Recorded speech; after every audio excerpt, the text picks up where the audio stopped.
Hello everyone, welcome along to DigiShift 86 with me, Ross McCulloch from Third Sector Lab and John Fitzgerald from SCVO. Today's theme is building online communities. We're going to be talking about how to create vibrant, supportive online spaces that foster engagement and loyalty for your cause, whether your goal is to offer support service users, grow your donor base or rally advocates for your cause. Creating a well-managed digital community is crucial for long-term success. I think this is particularly important as we kind of move out of a period where X and Twitter is collapsing around us and lots of ethical questions about big platforms like Meta. To take us through this stuff today is going to be our expert speakers. We've got Lynne Houmdi from Flexible Work in Scotland and Serena Snoad from Good Community, and she was also a community manager at Alzheimer Society. So we're going to be joined by them. We'll get a chance to hear from them both and then a chance for the usual discussion and questions as well. So I'm going to hand over to Serena first of all. Hi everybody, it's great to be with you this morning. Just give me a second while I load up my slides. Okay, so you should be seeing those in a second. Okay, yeah, I hope you're all doing okay. It is a lovely sunny morning here in Suffolk. So wherever you are, I hope you're well. So it's great to be with you this morning. I'm going to be talking about building online communities. Before I start, these slides are going to be available to all the attendees. So you can ask me, Ross or John. So if you'd like to make notes, feel free, but you don't need to. So a quick introduction, I'm Serena and I'm an online community professional. I've got about 16 years experience. Back in 2008, I started working with charities to build and nurture communities, including social media, forums, online groups, meetups, etc. I actually have a little bit of a PR background as well. So I've got PR and communication background, as well as things like online community building, digital safeguarding, moderation, impact reporting, and leading volunteers and employees. I left my full-time role, which was Alzheimer Society UK, looking after their online community peer support service, to go freelance, because I realised at the time that what I really loved to do was to help people to learn how to build communities effectively. And that's what I really want to focus my time on. So my business is called Good Community. There's a lot of community businesses out there helping people build communities. The focus that I have is around building ethical and effective communities in ways that protect the safety of the community and the team. So I'm very strong on good practice and well-being. So let's get into the weeds and think about community. And I think when we think about the word community, there's probably a number of different things that are going to come to mind. The word is used in a lot of different ways, and that's okay, because you can be part of your local community, you can join an online community, or you could be community minded. And there's lots of other ways we can use the word community. But when we talk about online community, I think we need to be clear what we mean, because I see, and I don't know if you've seen it, join our community, and it just means follow us on Instagram. That's not community building. So I think it's really important. And yeah, we could get into keyword wars later around community because it's very interesting, but we need to clear up some common misconceptions about what online community building is and how we do it. So we're going to dig into that now. So imagine you're in an elevator. Now, I don't know if you've ever been in an elevator as bougie as this. I certainly haven't. But yeah, imagine you're in an elevator or you're in a crowd of people. You're connected to everybody there, shoulder to shoulder. But are you in a community? This is our first myth. Community is not just about connection, being in the same place, whether that's a physical space or using the same social network, doesn't automatically create community.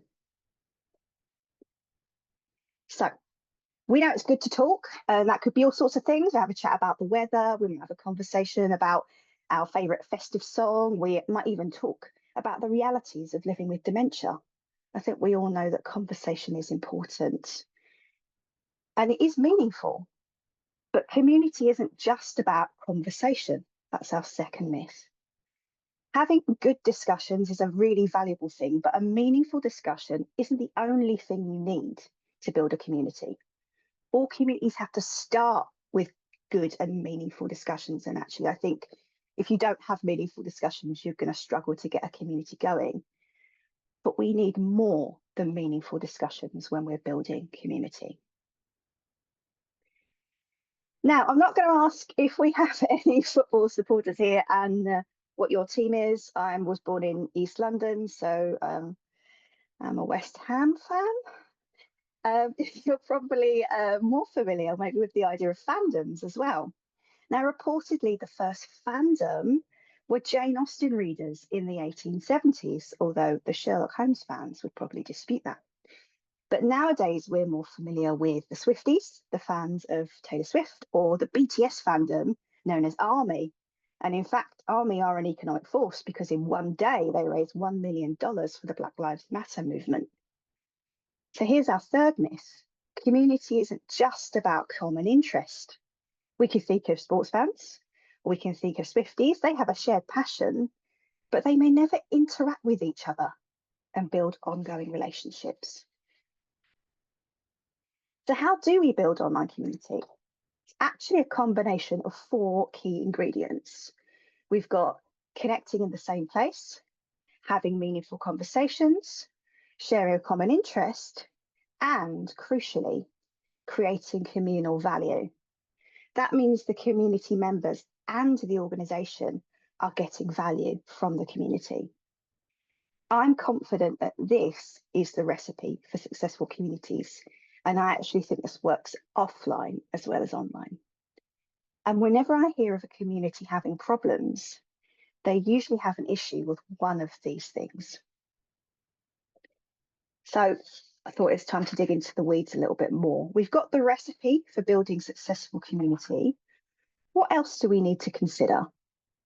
We also need to clarify the types of community we will build. Now, this is quite a lot of the common types of community. There are others out there, but this is a nice summary of the common types of community that you might find. We've got a community of interest, which brings together people who share a common passion, hobby, or enthusiasm, wildlife, photography, martial arts, cooking, for example.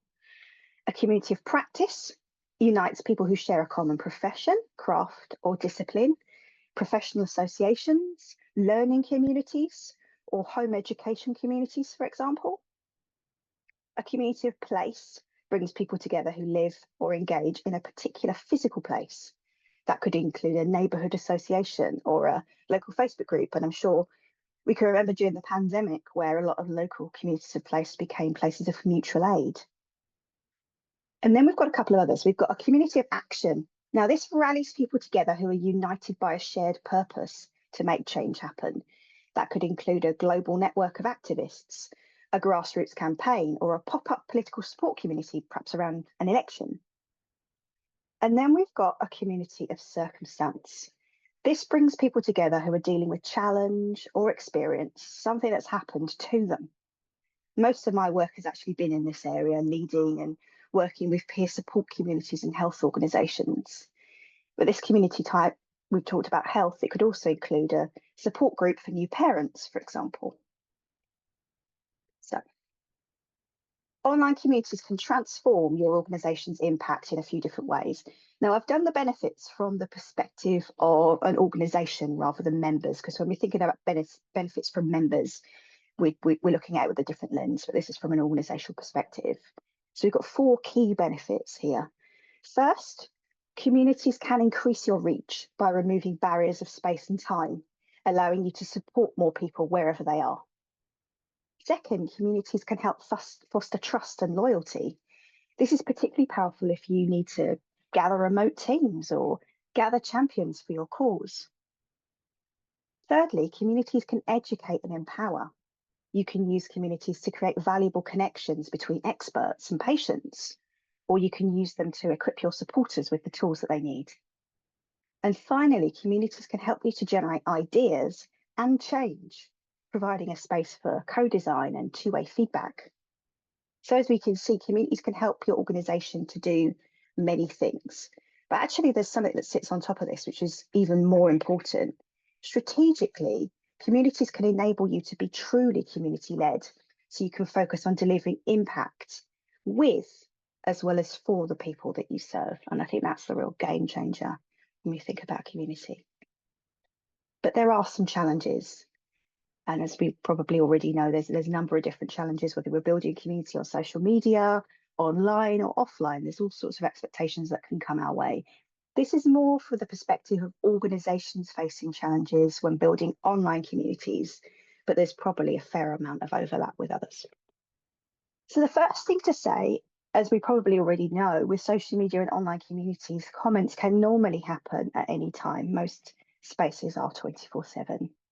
So your digital frontline, and I like to use that term because the people who are running social media and online community are the digital frontline of organisations. And they're going to face ongoing pressure to respond immediately. That team could feel an expectation to be always on. And without boundaries, this can easily lead to burnout. And that's a serious issue. I've spoken about burnout, I've written about it, and I've experienced it.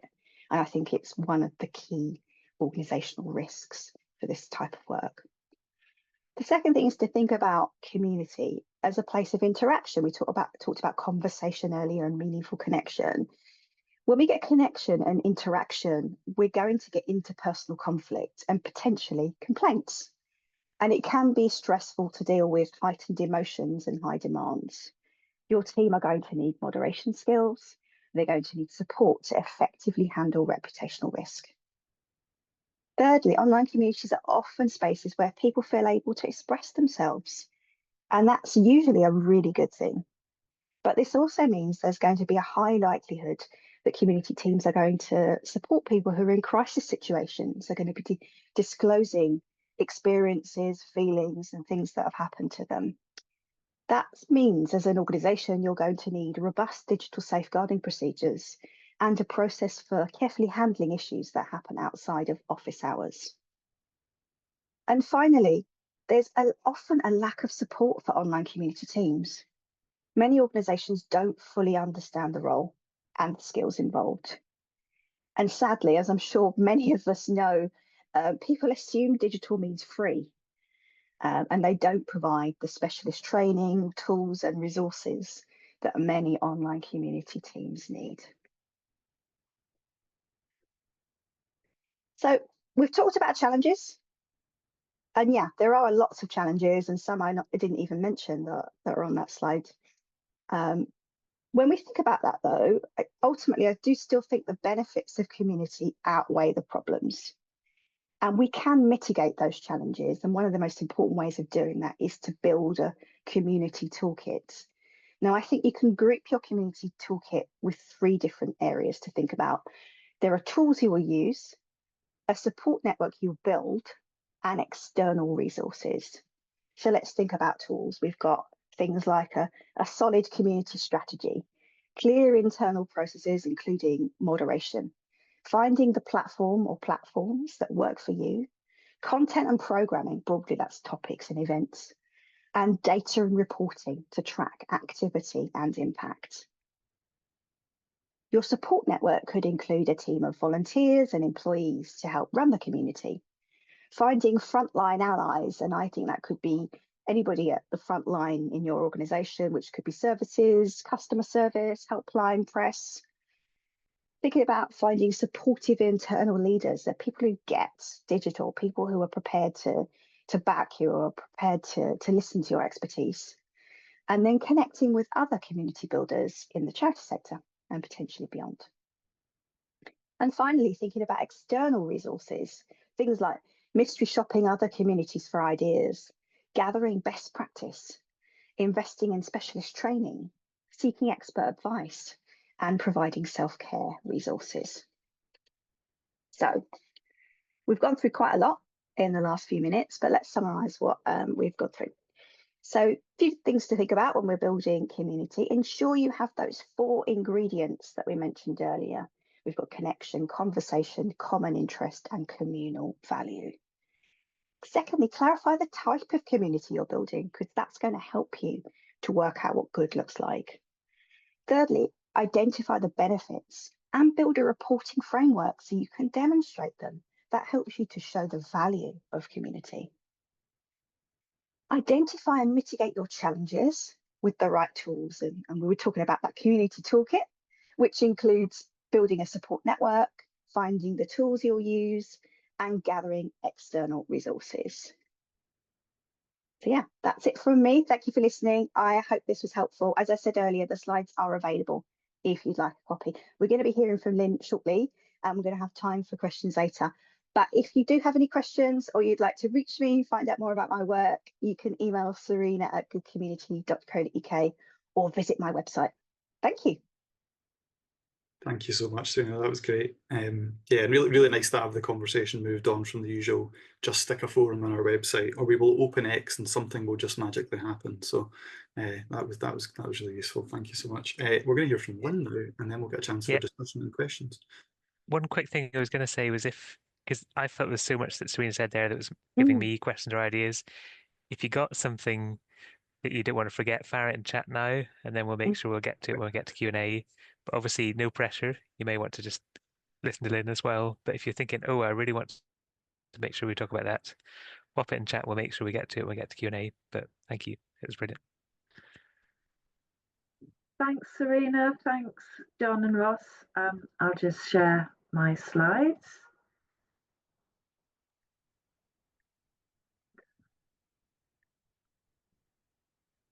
Well, great to be here this morning with you all, and great to see such a large number of people have come out to take part in this conversation. As Ross mentioned, I'm Lynne Houmdi. I'm the founder of Flexible Working Scotland, which is an online community. I'm also Scotland's Flex influencer, and my day job, for which somebody actually pays me, is Senior Manager Learning and Leadership at the Challenges Group, which is a group of social businesses. We have a base in Edinburgh. So I have a bit of a history with online communities, mainly on Facebook, which obviously has its advantages and disadvantages, which we can get into shortly. So I started with taking Serena's typography, a place-based community for non-Moroccans living in a small Moroccan seaside town. I started that really out of self-interest because I wanted to find other people to connect with and find things to do, and that grew into a vibrant community which continues without me. And then I kind of built on that experience when I was managing Bridgend Farmhouse, which is a place-based community organisation in the south of Edinburgh. And as we entered the pandemic, I realised that there was a lot of information which we were receiving as a community-based organisation, but we weren't able to effectively disseminate. And at the same time, we were building an emergency food response for our physical community, which we wanted to publicise, and we wanted to make sure we were reaching the people we needed to. So in that capacity, I started one of the mutual aid groups that Serena mentioned earlier, really just to bring all that information into one place, and in some ways to cut ourselves out of that information chain and enable people who had information that needed to be shared and people who wanted to support each other to do that directly. That is also still running. And I've taken all of that experience, particularly that mutual aid and that peer support perspective, into the two communities that I run now. So in 2021, I founded Flexible Working Scotland, but at the same time, in my employment, we were piloting Making Work Work, which is a suite of programs which support women to return to work after a career break. And although we provide training to the women in a group-based setting, I was also keen to make sure that they had the means to continue and build their connections with each other and with myself and my team out with those training sessions. So what we do there is we create a Teams channel for the cohort, and their individuals are also added to our all alumni channel. So the cohort is short-lived. It serves the cohort channel is short-lived. It serves a very specific purpose. It's open for 3 months after the end of the training, but the women have access to their all alumni channel for as long as they need it. But what I'm here to talk mainly about today is my experience of running Flexible Working Scotland. And I started that on Facebook because I realised that that's where my target audience is. I wanted to be able to help people who wouldn't be eligible for one of the Making Work programs. I wanted to facilitate people helping each other and providing that mutual aid to each other. But also, we realized quite quickly with Making Work that the women we were trying to reach were not all in one place. We thought we could rely on referrals from other charities, from job centres and Skills Development Scotland, but the women we were trying to reach were not there. So what I was trying to do was to create a place where they could all hang out together, basically. So Flexible Working Scotland is now a community of 21,000 people. The values of the group are really important to me, and they really inform everything that and I now have a team of volunteer moderators, everything that we do, and all of the decisions that we take around moderation are through the lens of those values. So mutual aid and peer support is an absolutely key value. I didn't create the community in order to sell something into it. It does serve as a recruitment pipeline onto Making Work, which is free at the point of access to the participants. I created it in order to facilitate people helping each other. It's really important to respect that the members respect each other's lived experience. Obviously, everybody's experience is different. And I don't mean lived experience in the sense of a job ad. I mean lived experience in the sense of where everybody's at and where they've come from. A key personal value for me, and one which I try to sort of disseminate through the community, is continuous learning. So nobody has the monopoly on knowledge. Nobody's single experience is typical of everybody. So it's really about promoting the idea that we've all got something to learn, and fundamentally being kind to each other. So it's really important, and Serena touched on this, for me to create a sense of psychological safety.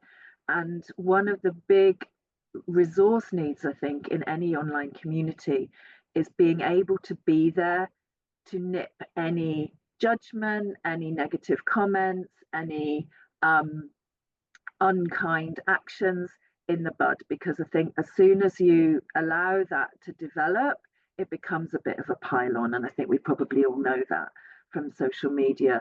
And that's really challenging, because I'm managing Flexible Working Scotland in my spare time. You know, I'm employed 4 days a week to do something else. And so I've brought on volunteer moderators to help with that. But I do think what seems to have worked from my perspective is I've started as I meant to go on. And so by keeping on top and showing up for the members and being consistent around those kinds of actions, it encourages the members to do the same. So I can rely on members to report any action or any comments that are not appropriate. And then obviously Facebook flags those to me so I can take action.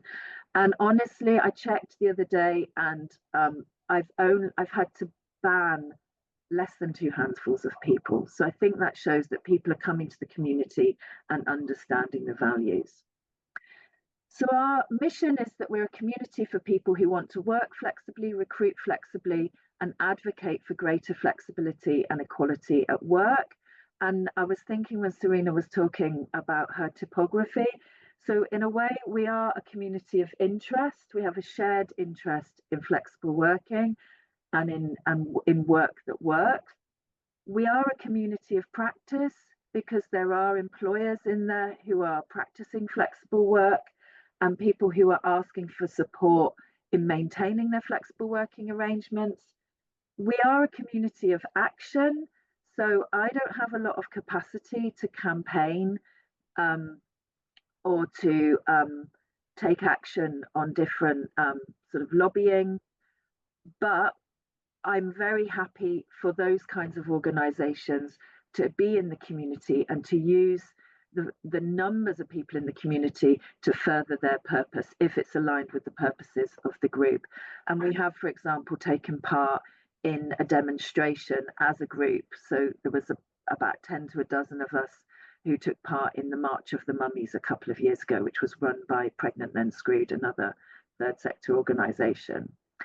And my vision for the community, which I hope my members share, is that what I want work that works, so that it works for individuals, for their families, for employers, and for the economy. So I'm really trying to normalise the ideas around flexible working in all its forms, flexibility of location and time, the idea that careers are not necessarily linear, and the idea that it's absolutely normal to switch career, to take a break, to take a pause, to change direction.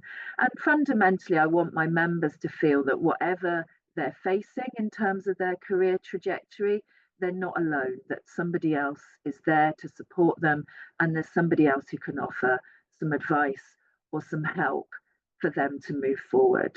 Because a lot of the issues that my members face are not individual issues, they are systemic. So just to pick up on a couple of the topics that Serena mentioned, I think in order to build online communities well, it's important to understand that community doesn't build itself, not in person or online. And it's important to consider your goals. So I think we want time for discussion, so I won't go into a lot of detail on this slide, but it does take work. You need to think about whether one person is the authority or whether you're trying to facilitate the growing and sharing of knowledge in your community. And don't take goodwill for granted. Make sure that you're not just taking, but you're also giving something to your community. And in terms of your goals, think about what the community's there for. If you are thinking to monetize it or to offer something that your members might pay for, make sure you respect the founding values of your community. Make sure that you're bringing them with you, that you haven't just kind of created this community and then suddenly like, pay for this, here's an ad, here's another promotion. And when we're thinking about these third-party platforms, make sure you are collecting useful data, but make sure you remember that fundamentally Meta or X or whoever it is, they own your data. So you need to think about how you're collecting your data and how you're clearing that with your community so that you can use that data subsequently. So finally, on the benefits, you will get these slides if you want them, so you can read these in more detail. There's a couple of testimonials here, one from a candidate who's a member of the community and another from an employer who found the community useful. And this is a not particularly flattering picture of me giving evidence to the Scottish Parliament Social Justice Committee, and that was on the basis of me responding to a consultation, understanding the needs of my community in relation to flexible working and how that impacts on parental employment and therefore on child poverty. And I was subsequently invited to give evidence. And in order to have the evidence to give at the in-person session of the community, I ran a survey in the community where people were able to give me case studies and stories that I think really helped bring it alive for the politicians so they could really understand the issues that parents are facing in relation to finding work that works around their childcare commitments. I'll stick my contact details in the chat so that we can get on with our discussion. Thanks for listening.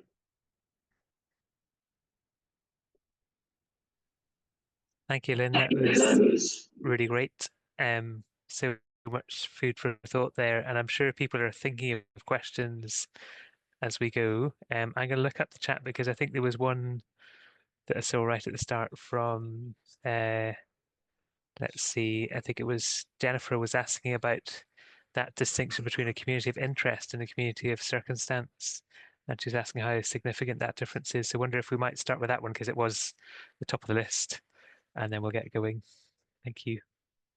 So Serena, I don't know if you're happy to jump in on that one.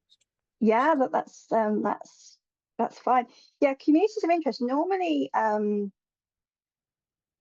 they're not just hobby communities, but communities of interest for people who have a passion or an interest in a certain thing. So I think crafting communities, and some of those are quite profitable and active in a number of different ways. So it's so I think they can be sort of professional spaces, but it's more about the craft or the passion. So communities of interest sort of sit in that wheelhouse, whereas circumstance communities are more like something's happened to you, or you're in a particular circumstance and you'd love to connect with people around that. So thinking about the realities of dementia, or you've become a single parent, for example, that's the type of thing with a community circumstance. So when we think about types of communities, why are people gathering? What's in it for them? What sort of outcomes will they have? And then what sort of things would you provide for them within that context? I think that's how we can sort of see the difference between the two. I think Lynne made an excellent point that sometimes you can have more than one type of community, but I think usually one's dominant. So it's that idea of, if you've got a dominant type of community, that's where the majority of your focus is going to be. Thank you. Lynne, did you want to chime in on that one as well at all? I'm not sure I've got much to add, but Serena's point's really interesting. There is normally one kind of dominant type, I guess. And I was just looking at my list I made when Serena was speaking, and I suppose mine is potentially a community of practice, because not everybody is in the circumstance that they're unemployed. There are a lot of employed people in my community who are seeking to further the cause of flexible working and support others to find flexible working arrangements. Yeah, that makes sense. I suppose one thing that point about the different sort of flavors of community, if you like, is it makes me realize I think a lot of organizations probably get themselves into trouble when there's like a mismatch of expectations. So most people joining have one sense about what they're trying to do, but the organization who's hosting has maybe got, it might well be a worthwhile aim, but it's not quite what the people have signed up for. And I think that can often lead to challenges. Yeah, I think maybe our Yeah. situation is a little bit different because we are there for a particular community of circumstance, which I hadn't really come across before. But we are a community of interest within that, which is probably why we find it so difficult to recruit. We're so niche. But that I find it difficult to say which was the dominant in that, because you kind of have to be both, or I guess it doesn't really work. But that was interesting. It was good to know that.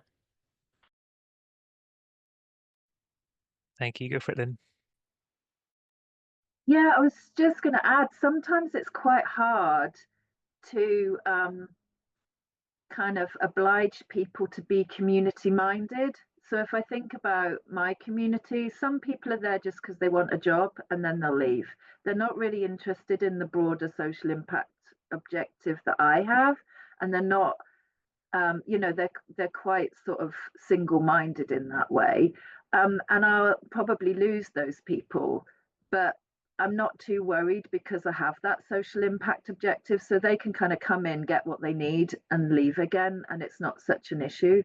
But I think we shouldn't be under any illusions that we can convince everybody to have that sort of community mindset. And that's a great point, Lynne. If I can just add that people don't come to communities and stay forever. So I think we need to kind of recognise that people will come and go. You meet their needs, and sometimes people will join the last one question and they'll disappear. That's fine. They still got value, and some people will stay for years. So there's different types of community members, and there's something about providing value for people who have just one question. And a lot of people will view. If you've ever had a problem with your mobile phone, you go to a mobile phone community, you see the answer. You might not ever log in and register and post a question, but you've still had value from what you've read. So there's all different ways of getting value from community. Yeah, some people aren't going to stay forever. They just get what they need. I think that's another really valuable point. I'm just encouraging folk to jump in with questions or thoughts as you have them. Maybe, brilliant, Jill, you've got one. Do you want to jump straight in? Thank you. Hi there. I've recently taken on a new role, and there has been online communities in the past, but they have been left kind of to go quiet for a wee while and not really been managed. My role is to kind of revamp them. Would you recommend, or do you have any advice on, is it better to kind of take these and go with the ones as they are and try and get them up and running, or is it best to kind of start afresh from scratch and treat it as like a new community?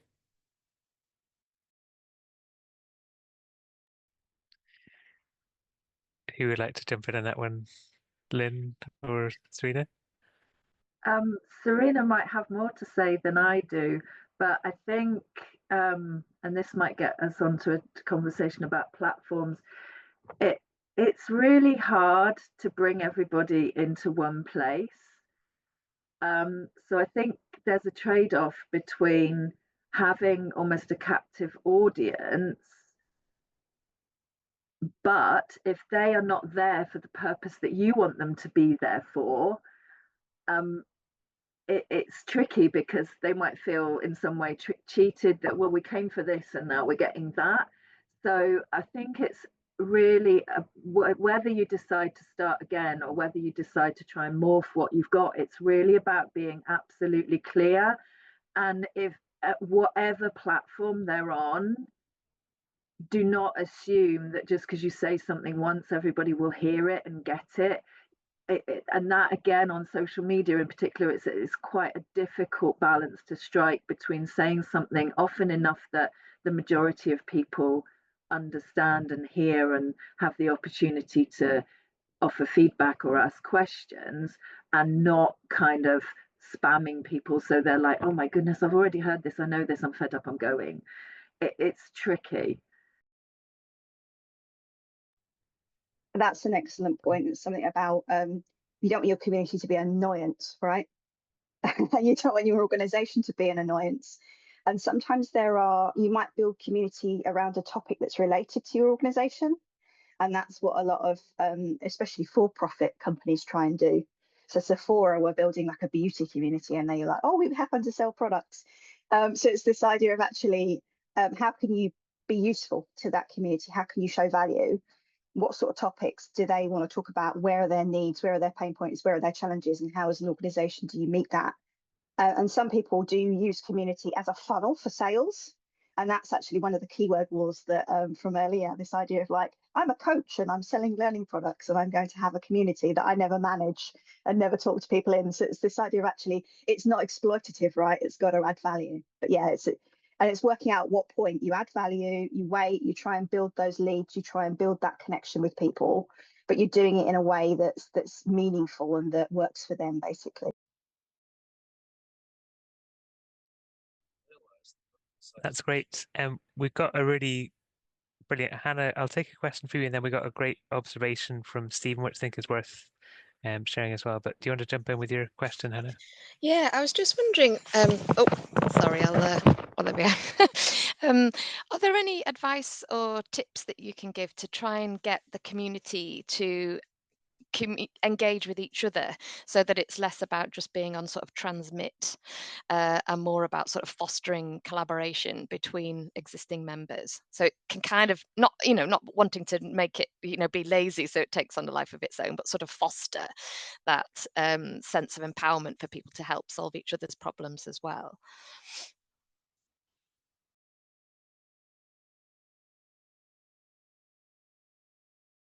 I'll take that one first. Yeah, so I was raising and lowering my hand using the Zoom function, which can be a bit slow.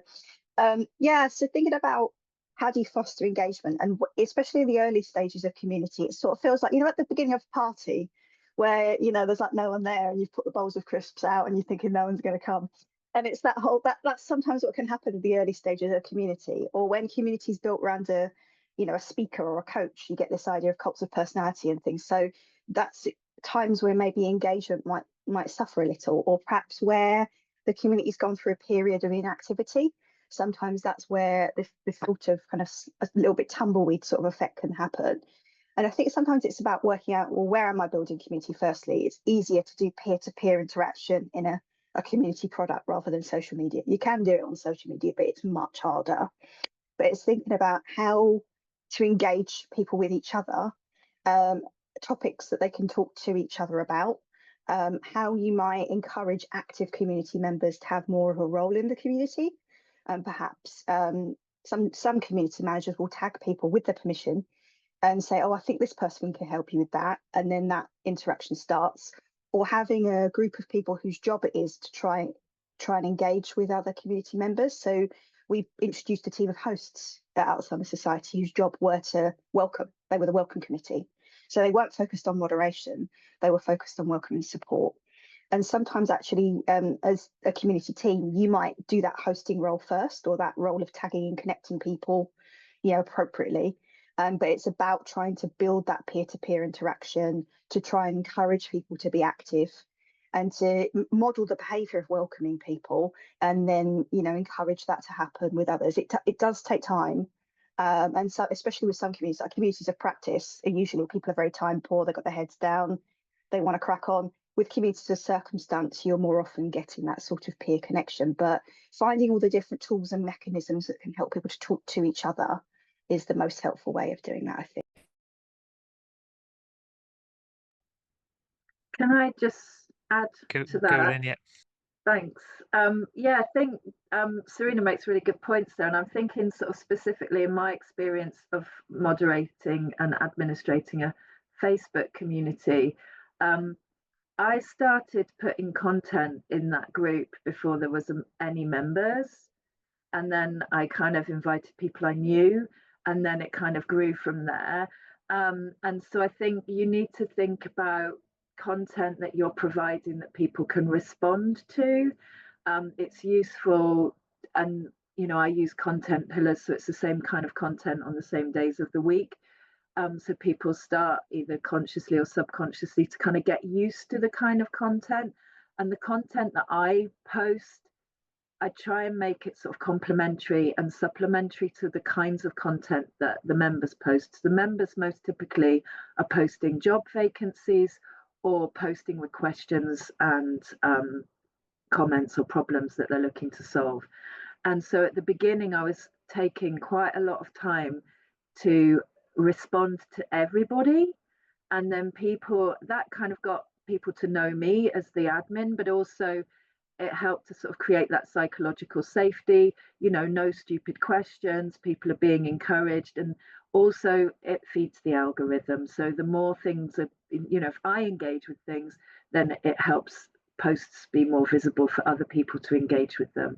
And so that's worked quite well. And like Serena said, I know some of the people in my group. So for example, we always get teachers who want to leave the profession and nurses who want to leave the profession.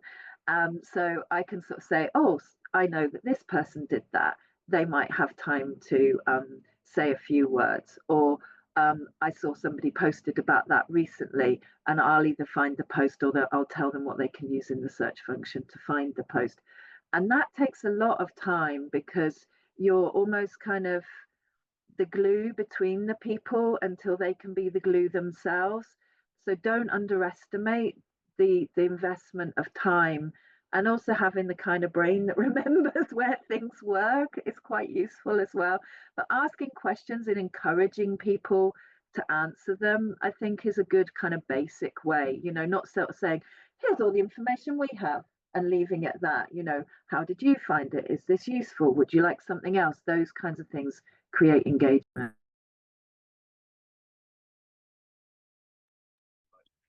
Those are really great points, and I think they connect very well with the observation that Stephen made. I don't know, Stephen, if you wanted to expand on it at all, but you had a really good example of a wild swimming group where a few gentlemen kind of watched the content for a long while, but then finally felt, brave enough to give it a go. But that they'd got that assurance of knowing what the group would be like, and it meant they kind of came and joined in. And it's a lovely example that puts it really well. And it's that example, I think Serena earlier mentioned an example of somebody might only see something once or come to one thing, but still get some value. So it's just really important about having it out there. Yeah, I might just jump in on that one, John. Please do, Stephen.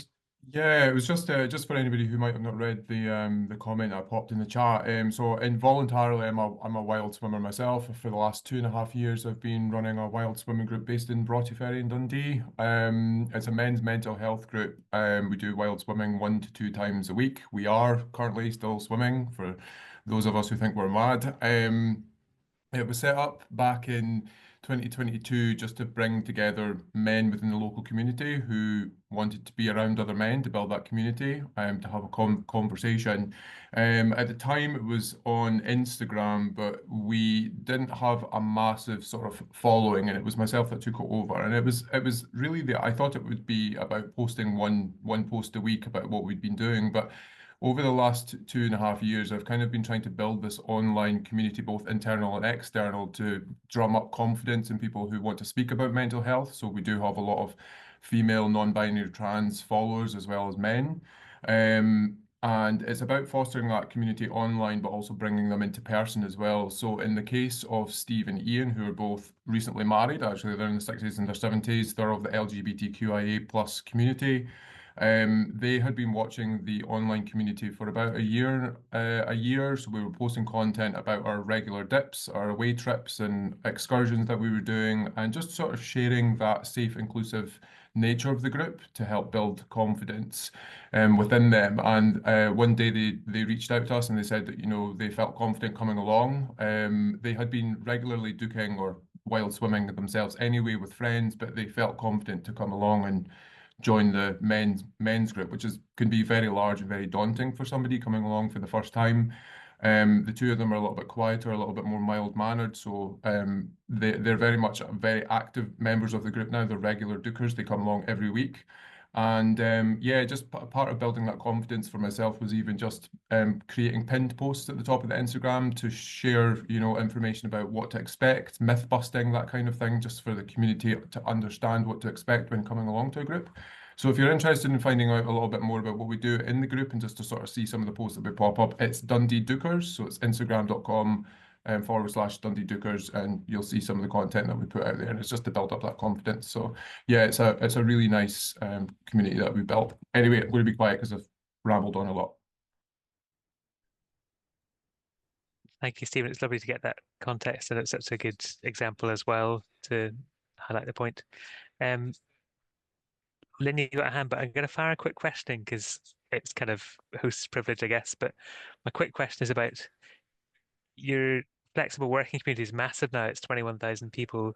That must have changed the way it works and how it feels, or has it? And if I wondered if you could throw a bit of light on that one. But you've probably also got a point that you wanted to raise as well.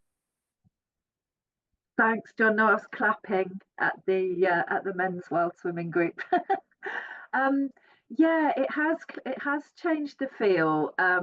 And I suppose the point I made about not monetizing a group too quickly really reflects the thought process that I'm going through at the moment, because there's obviously a real demand for flexible working.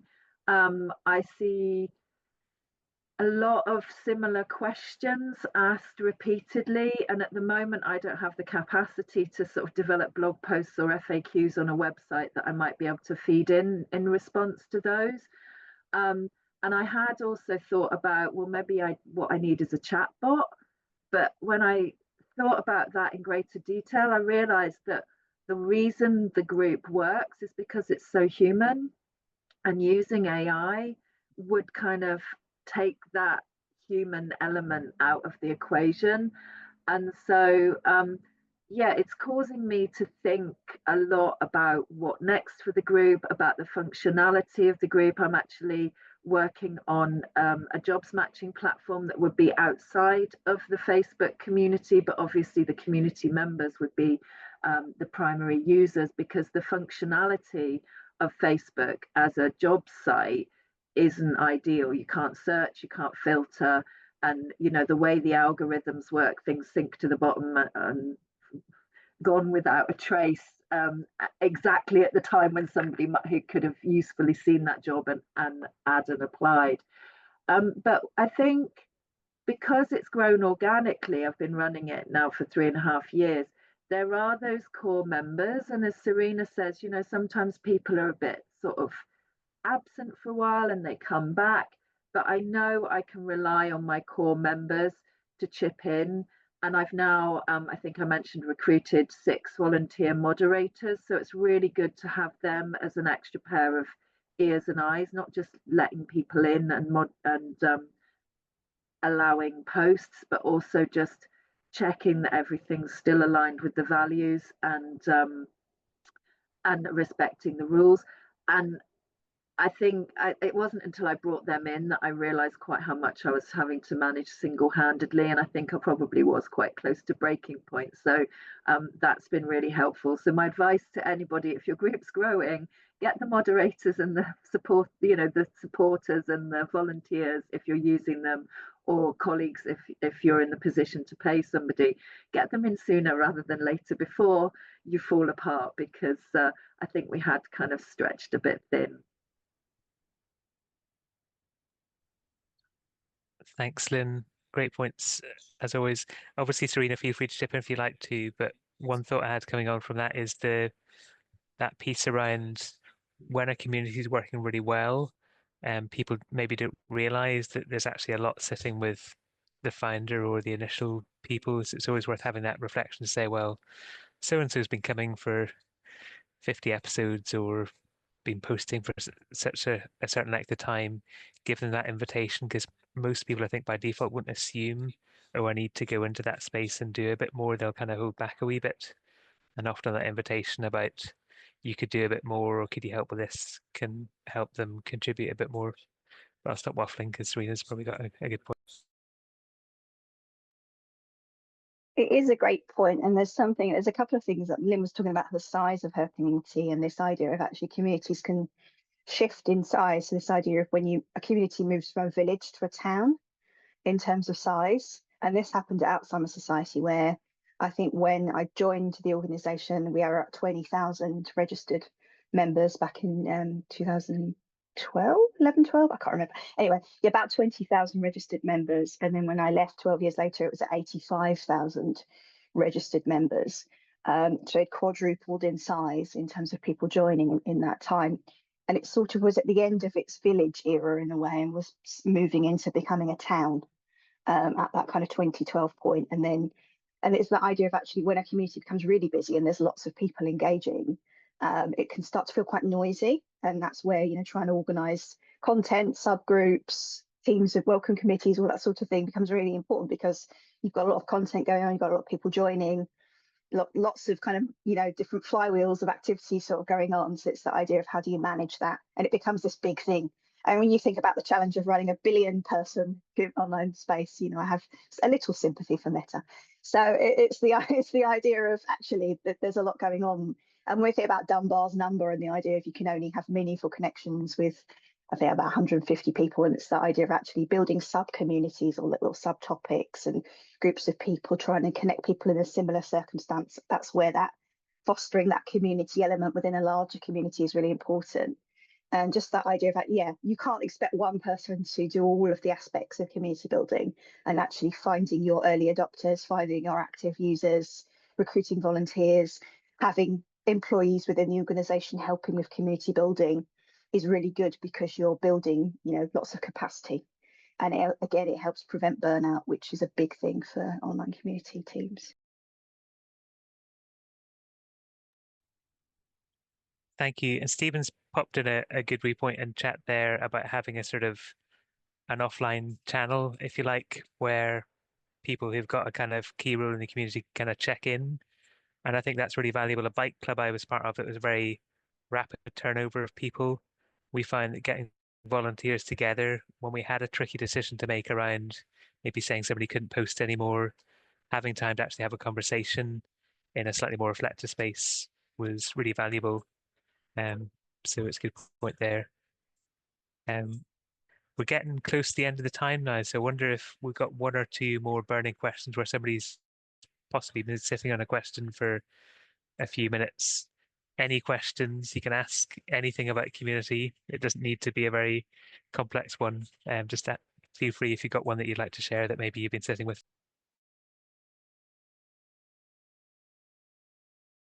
If there's not, I've got a question for Serena and Lynn.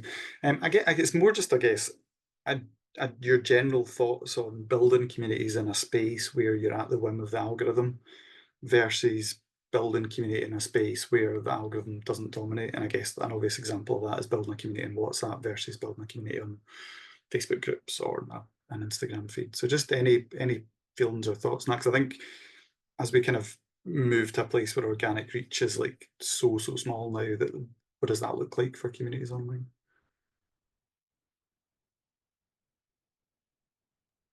Shall I go first? Or? Yeah, you go ahead, Lynn, and then I'll go on. I think, yeah, I was just reflecting on that in the chat when Stephen put in that comment about using WhatsApp, and I'm surprised we haven't had the conversation here about which platform. I think that point about AI is one of many considerations when choosing a platform, and there's always going to be trade-offs. So I picked Facebook because my target audience is mums and middle-aged women, and that's where they are.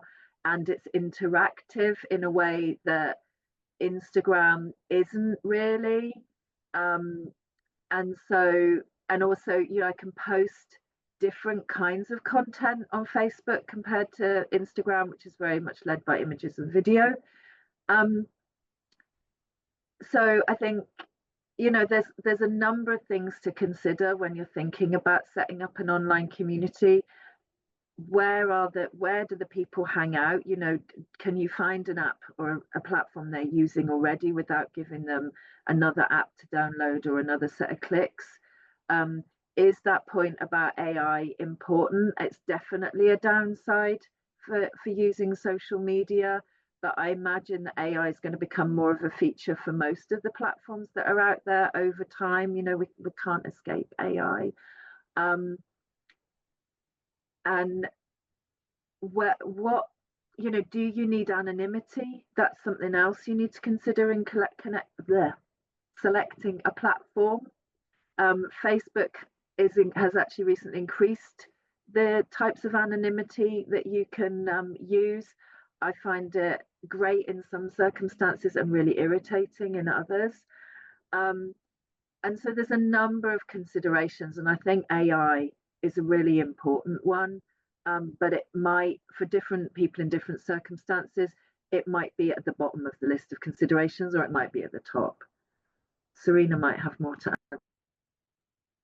I think we need a whole other talk on, you know, where you build community and the future of community. And yeah, there's lots of, you get this in any industry, the future of blah, blah, blah is like, you get all these people who are very clever come forward and say all their clever things. But ultimately, I think we really are in the third age of social media. So I think being really clear on that, centralized social media, which is like a noisy shopping mall and you have it a gap or tree with a megaphone to shout, to try and be heard. That's how I feel what social media, centralized social media like Facebook, Instagram, Twitter, whatever you choose to call it. Blue Sky looks like Twitter, but it isn't Twitter because of the underlying infrastructure. So that's something to bear in mind.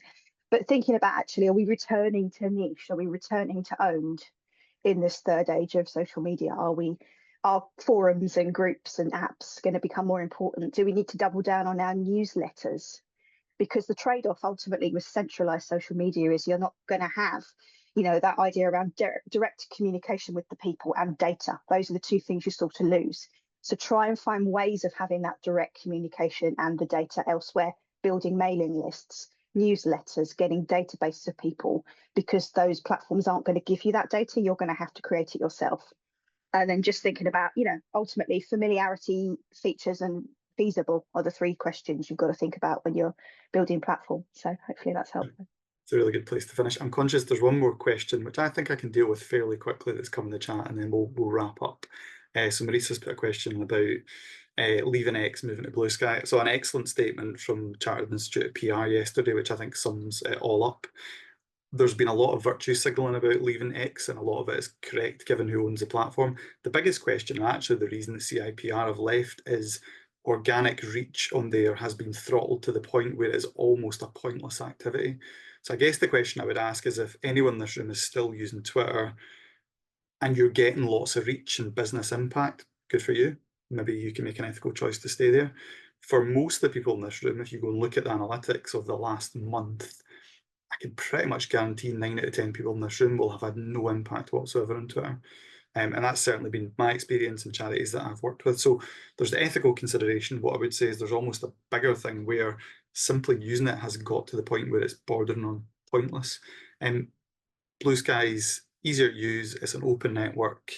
You'll also find that the engagement and reach is much, much higher, even with a small account, which is really interesting. We've got a December DigiShift coming up. John's put a link in the chat box. We're going to be talking about developing your charity's 2025 digital roadmap. We've got a bunch of experts from Charity Charity Change Collective. Dear God, tongue twister. John and I will also be part of this discussion. So that's 17th of December, 10 AM. The link's in the chat, or you can get it on the SCVO events page. Thank you so much to Serena and Lynne. That was excellent. John, anything you want to share from that nightclub that you're in, clearly? It's the EICC, so I'm about to go and mingle with a bunch of people. I just wanted to quickly say Jack had a really interesting point there that we've just run out of time to talk about, but is about what about a community space where some voices dominate and what that experience is like. That's probably a whole other DigiShift, I guess, because that's maybe the kind of tougher part of moderation, but a really good question, Jack, and I'm sorry that we didn't get time to expand on it in more detail. But it's been a really good discussion, and I feel we could have easily taken more time with it. So hopefully we'll get to see Lynne and Serena again sometime. On the ethics of social media, that's going to be covered at a gathering. It's an in-person event in early February. There'll be a session on that, which is still being put together. So if that's an area you're interested in, watch out for that one. Thank you very much indeed. It's been a really good discussion.